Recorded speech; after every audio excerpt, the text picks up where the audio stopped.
Bonjour, mon nom est Marie-Hélène Rizy, je suis la fondatrice de l'école d'affaires Pleine Pratique pour les professionnels comme vous qui vendez un service audacieux et spirituel et qui veulent plus de clients rapidement tout le temps. Pour ceux qui ignorent ce qu'on fait, je vous invite à visiter écoledaffaires-pleinepratique.com. Alors, ma stratégie vidéo de cette semaine est la suivante. Ma stratégie d'affaires. En fait, je veux vous parler des objections. Pourquoi? Écoutez, je reviens tout juste de notre événement 2 jours pour plus de clients au manoir Saint-Sauveur et qui aura lieu à Paris en mai 2016. Et on a parlé d'objections à un moment donné. Et ce qui est revenu sur le sujet, et peut-être que vous êtes comme nos participants ou comme je l'ai été à l'époque, quand on entend notre prospect avoir des objections, oh! et qu'on n'est pas sûr. Parce que là, tout de suite, on s'en va dans une conversation intérieure qui dit ceci. S'il y a des objections, probablement qu'il ne veut pas. Puis pour nous, on a pris le mot objection, puis on a mis égal, puis maintenant, on connecte ça avec le fait que ça va être un frein et que ça va freiner la transaction et que votre super prospect, ben, il ne fera pas, au bout du compte, affaire avec vous. Alors, eh bien, non. Eh bien, voici ma position que je leur partageais sur la scène il y a 2 semaines. En fait, je leur disais que c'est normal d'avoir des objections. Vous savez, quand votre prospect, il a fait un long voyage pour arriver jusqu'à vous, il a probablement eu des échecs, ça fait peut-être plusieurs mois qu'il vit de l'impuissance, il a peut-être été déçu par d'autres formations qui n'ont pas livré ce qu'il avait promis.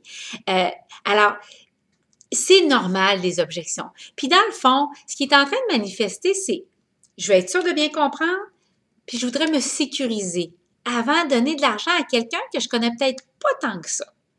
Alors, votre rôle à vous, une fois que vous comprenez vraiment que les objections, c'est normal, votre rôle à vous, c'est de les aider à sauter de leur chemin pour pas qu'ils se sabotent encore une fois et d'anticiper, les objections, et de savoir quoi répondre quand elle va se présenter pour être au meilleur service de votre prospect. Et 2, de les découper en petits morceaux digestes dans lesquels vous pouvez les coacher et leur donner ce dont ils ont besoin quand ils manifestent leur objection. Parce que derrière l'objection, évidemment, il y a un besoin.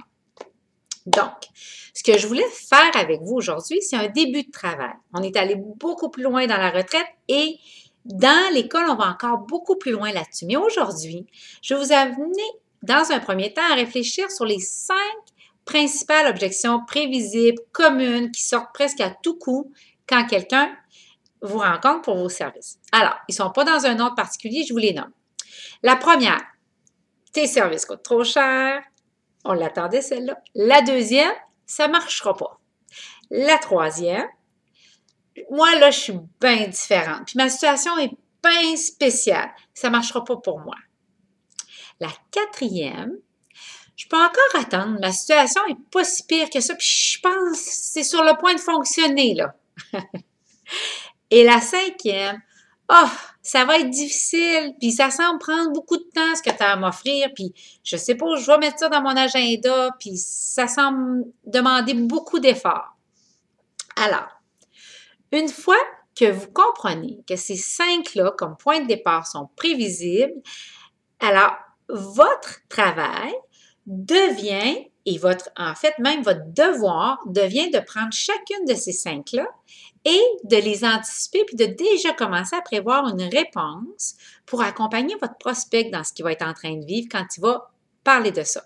Donc, ma requête pour vous cette semaine, c'est de commencer à anticiper et faire une liste des objections que vos prospects vous donnent et de commencer à déjà anticiper une réponse. Maintenant, si vous voulez apprendre dans l'école les autres étapes qui suivent concernant le traitement de ces objections-là et installer un marketing qui les résout bien, bien à l'avance, de sorte que quand le prospect vient vers vous, sa carte de crédit est déjà sortie, je vous invite à réserver dès maintenant un entretien téléphonique avec l'un de nos conseillers académiques afin, 1, qu'on puisse entendre votre histoire et 2, de voir si l'école constitue la prochaine étape pour votre entreprise. Alors, bonne semaine tout le monde, puis donnez-moi des nouvelles de votre requête, OK? Bye!